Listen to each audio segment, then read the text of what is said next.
siku ya tarehe 5 mwezi wa pili mwaka huu, ilikuwa ni majira kati ya saa 7 mpaka saa 8 za usiku, huko katika baa inayofahamika kwa jina la Las Vegas iliyopo kona ya Bwiru, kata ya Nyamanoro, wilaya Ilemela.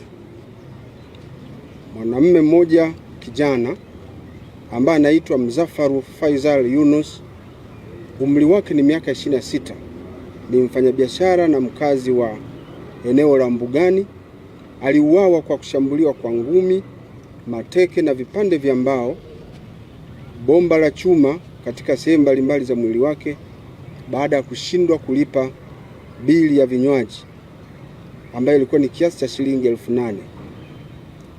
Na hela hizo alikuwa anadaiwa baada ya kunywa pombe katika baa hiyo ya Las Vegas. Watuhumiwa waliofanya tukio hilo, ambapo kati yao kuna walinzi wawili wa baa hiyo ambao wamekuwa wakifahamika kwa majina ya mabouncer, lakini pia meneja wa baa hiyo alishiriki kikamilifu, wafanya usafi na watu wengine ambao waliweza kutoroka kabla ya kukamatwa. Baada ya kushambuliwa huko, taarifa zilifika kituo cha polisi, ambapo mhanga yule, kwa sababu alikuwa amejeruhiwa, alichukuliwa na kupelekwa katika hospitali ya rufaa ya mkoa wa Mwanza Sekoture. Lakini ilipofika tarehe 6 majira ya saa 6:30 za mchana, basi kijana huyo aliweza kupoteza maisha wakati anaendelea kupata matibabu katika hospitali ya Sekoture. Jeshi la polisi sasa liliendeleza upelelezi wa kina kuhakikisha kwamba linawakamata wote waliohusika na lile shambulio. Tarehe 15/4 majira ya saa 11 jioni, wakati uchunguzi ukiendelea, tulifanikiwa kumkamata mtu mmoja anaitwa Yona Paul Peter, mlinzi. Huyu Yona Paul Peter ni mlinzi au bouncer kwenye hiyo bar. Miaka yake ni 22, mkazi wa Nyasaka, Msumbiji, wilaya ya Ilemela. Huyo ndiye alihusika na tukio hilo, tukaweza kumkamata. Lakini tarehe 21 mwezi wa 4 ilikuwa ni saa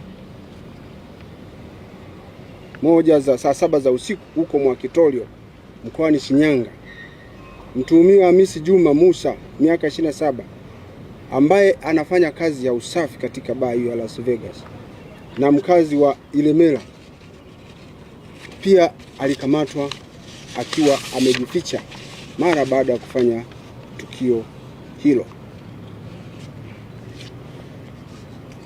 Tarehe 5 mwezi wa 3 mwaka huu pia usiku, katika kijiji cha Mkiu huko Mkuranga huko mkoani Pwani, pia tuweza kumkamata mtuhumiwa mwingine ambaye alishiriki katika mauaji hayo, anaitwa Benson John Mgoko, naye ni bouncer, kijana mwenye umri wa miaka 19, mkazi wa Nyasaka, Msumbiji, wilaya Ilemela, naye alikuwa amejificha. Kwa hiyo watuhumiwa hawa ambao walishiriki kufanya shambulizi hilo, kufanya ukatili wa hali ya juu kwa kijana huyo kwa sababu tu ya kumdai shilingi 8,000, wameweza kutiwa mbaloni. Uchunguzi unaendelea, ikiwa ni pamoja na kuwasaka watuhumiwa wengine ili waweze kuchukuliwa hatua kwa mujibu wa sheria. Kutokana na tukio hilo, jeshi la polisi katika mkoa wa Mwanza tunazidi kutoa msisitizo kwa walinzi wanaolinda hasa kwenye baa na maeneo mengine kuacha tabia ya kugeuka mahakama na kutoa hukumu kwa watu wasiostahili na ambao hata hawajawasikiliza. Badala yake, mtuhumiwa anapotuhumiwa kwa tukio la wizi, la uhalifu, kazi yao ni kusaidia ukamataji. Tena ukamataji wenyewe unatakiwa ufanyike ukamataji salama, na baada ya hapo wakabidhiwe kwa jeshi la polisi au vyombo vingine vya usalama ili hatua za kisheria ziweze kufanyika kwa kuchunguza lile tukio na endapo ushahidi umepatikana, basi huyo mtiliwa shaka aweze kufikishwa mahakamani. Vitendo vya kujichukulia sheria mikononi vinavyofanywa na baadhi ya mabaunsa, Jeshi la Polisi tunasema vikome mara moja. Vinginevyo hatutaacha kuchukua hatua kali kwa baunsa yoyote atakaye kiuka taratibu zinazomuongoza za kushughulikia au kushughulika na mambo haya ya kijinai.